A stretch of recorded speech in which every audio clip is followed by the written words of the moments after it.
Düşlerimde günümde Allah'a şükür deyip dolpınam. İşime beyeydi şatlığım kökке jitip, seyip obroy sizem halkımdan.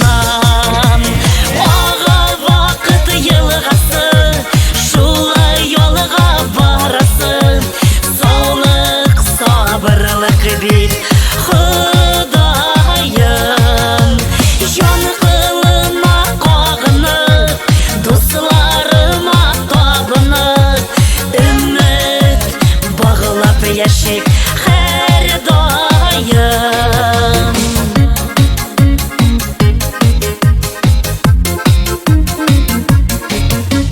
Durmuş bulgaç diriliş yok, bula emme bulaşok. Uz hıyallarımdan şivermem, yaşık davullar jingip, ağırlıklarını kişip, şuna tilgen biz bu şiirlerge.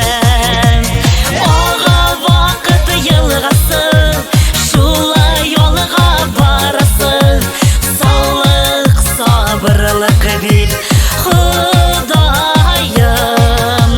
Jan kılına qağınıp, dostlarıma tabınıp, ümit bağlap yaşayıp her daim.